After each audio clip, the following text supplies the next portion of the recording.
खबरों में आगे बढ़ रहे हैं। देश के ग्रामीण क्षेत्र में प्रतिभाओं की कमी नहीं है और अगर लक्ष्य निर्धारित करके उसके लिए प्रयास किया जाए तो आपको सफल होने से कोई नहीं रोक सकता। जी हां, ऐसा ही कुछ करके दिखाया है चरखी दादरी के अनुराग सांगवान ने। अनुराग ने अपने पहले प्रयास में एनडीए की परीक्षा में टॉप किया है। अनुराग की इस उपलब्धि पर मुख्यमंत्री मनोहर लाल ने अनुराग के परिवार वालों से बातचीत की और उनको बधाई दी। साथ ही कहा कि अनुराग की सफलता का श्रेय परिवार वालों को और उसके अध्यापकों को जाता है। आपको बहुत बहुत बधाई हो बेटा। बेटा अनुराग जो है एनडीए के एग्जाम में इसने यूपीएससी को टॉप किया है। शाम को अनुराग से ही बात हुई थी मेरी, उसको भी बधाई दी मैंने कहा अच्छा हमारे आप लोग का भी नाम रोशन हुआ, आप लोगों का भी नाम रोशन हुआ और गांव के नाम को रोशन किया, जिले के नाम को किया, हरियाणा के नाम को रोशन किया, है ना।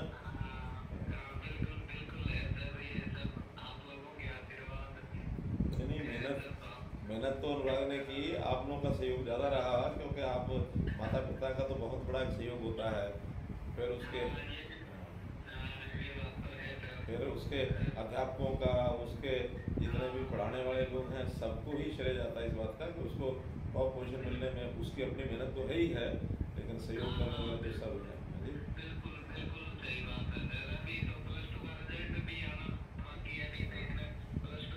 अच्छा प्लस 2 का भी आना है चलता है। अच्छा बहुत अच्छा है, उसने इतनी मेहनत करके और यहाँ ये पोजीशन पाई है, तो इसके लिए आपको बहुत बहुत बधाई, हमारी शुभकामनाएं। और कभी भी इस बालक के लिए आगे बढ़ने में किसी बात की आपको कोई आवश्यकता महसूस हो, आपको कोई हमारा सहयोग चाहिए तो हम पूरा सहयोग करेंगे इसका। साधारण से एनडीए टॉपर बनने की कहानी। हरियाणा के अनुराग सांगवान ने एनडीए में ऑल इंडिया में टॉप किया है। चरखी दादरी के गांव के रहने वाले हैं और फर्स्ट अटेम्प्ट में उन्होंने बिना कोचिंग के ही एनडीए में उनका चयन हो गया। स्कूल टाइम में अनुराग की कई उन्होंने पुरस्कार भी जीते हैं। साथ ही अनुराग के पिता मानेसर में फाइनेंस कंपनी में मैनेजर हैं। बता दें अनुराग के बारे में कि उनकी माता गुरुग्राम के एक प्राइवेट स्कूल में टीचर हैं। बेटे के लिए पिता ने घर तक छोड़ दिया था। अनुराग के पिता ने उनके लिए घर तक छोड़ दिया था। हरियाणा के अनुराग सांगवान। और देखिए और भी ज्यादा इस पर बातचीत करने के लिए खुद एनडीए टॉपर अनुराग सांगवान हमारे साथ जुड़ गए हैं। अनुराग, सबसे पहले तो बहुत बहुत स्वागत है आपका हरियाणा न्यूज पर। और देखिए बहुत बड़ी उपलब्धि आपने हासिल की है, खुद मुख्यमंत्री इसके लिए आपको बधाई दे रहे हैं, आपके परिवार वालों से बात कर रहे हैं। क्या रिएक्शन है आपका? सबसे पहले क्या कहना चाहेंगे वो बताइए। Thank you so much ma'am.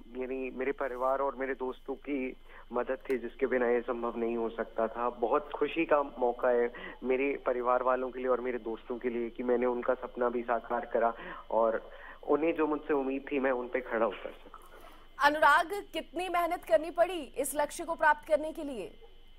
Ma'am मेहनत तो मैं यही कहना चाहूंगा कि अगर आप फौज में जाना चाहते हैं तो मेहनत के बारे में तो आपको सोचना ही नहीं होता है कि कितनी करनी है या कितनी नहीं करनी है। बस जुनून होना चाहिए कि फौज में जाना है, तो उसके लिए फिर जो भी करना पड़े वो सब कुछ करने के लिए तैयार है देश का युवा। चलिए, ये तो बहुत अच्छी बात है। अनुराग, मैं आपसे ये भी जानना चाहूंगी, देखिए हम लगातार जब आपके बारे में पढ़ रहे हैं, सुन रहे हैं, तो हम एक बहुत बड़ी चीज ये सुन रहे हैं कि आपके परिवार वालों ने भी आपके साथ साथ बहुत संघर्ष किया है। आपके पिता की कहानी भी हम सुन रहे हैं, घर छोड़ने की एक बात भी सामने आती है। अगर आप उसके बारे में हमें बताना चाहें तो। मैम मैं बस यही बताना चाहूंगा कि कुछ सालों पहले वो एम्प्लॉयमेंट और फर्दर अपॉर्चुनिटीज के लिए हम गुड़गांव शिफ्ट हुए थे अपने गांव से। उसका मेन रीजन बस यही था कि एक ग्रेटर अपॉर्चुनिटीज की एक्सपेक्टेशंस थी कि गुड़गांव में थोड़ी ग्रेटर अपॉर्चुनिटीज मिल सकेंगी, इसलिए हमने शिफ्टिंग करी थी। आज सच और कोई रीजन नहीं है।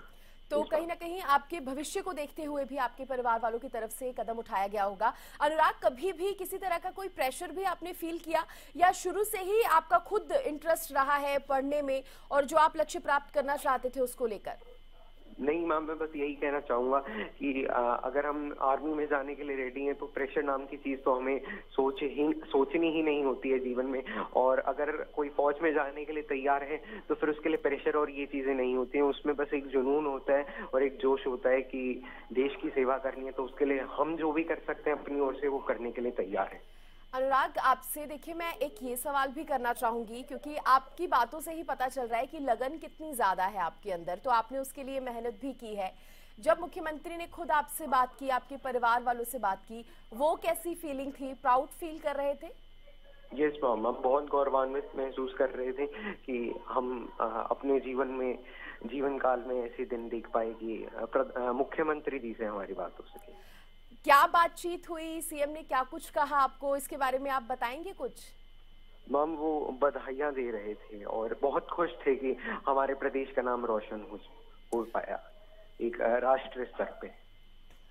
ज्यादा समय नहीं लूंगी अनुराग, आपसे एक सवाल ये भी करना चाहूंगी, क्योंकि देखिए हमारे दर्शक आपको सुन रहे हैं और जो छात्र हमें सुन रहे हैं, आपको सुन पा रहे हैं, उन स्टूडेंट्स को आप क्या एडवाइस देना चाहेंगे, क्या टिप्स देना चाहेंगे जो इतनी मेहनत करने के लिए तैयार है और आप ही की तरह एक बड़ा लक्ष्य हासिल करना चाहते हैं? मैं अंत में बस यही बोलना चाहूंगा कि मेहनत करने से सब कुछ हासिल हो सकता है और मेहनत का कोई सब्स्टिट्यूट नहीं होता है, उसे किसी भी तरीके से नहीं बदला जा सकता। और बाकी जीवन में कुछ भी हासिल करना है तो मेहनत और जुनून से सब कुछ हासिल करा जा सकता है। चलिए, मेहनत और जुनून सबसे पहले है और अगर ये आपके अंदर है तो आप अपने लक्ष्य को जरूर प्राप्त करेंगे। बहुत शुक्रिया, थैंक यू सो मच अनुराग, जुड़ने के लिए और अपनी जर्नी हमारे साथ साझा करने के लिए। तो देखिए, आप एनडीए टॉपर अनुराग को सुन रहे थे और उन्होंने बताया कि किस तरह से उन्होंने मेहनत की और जो लक्ष्य उन्होंने चाहा था उसको हासिल किया। खबरों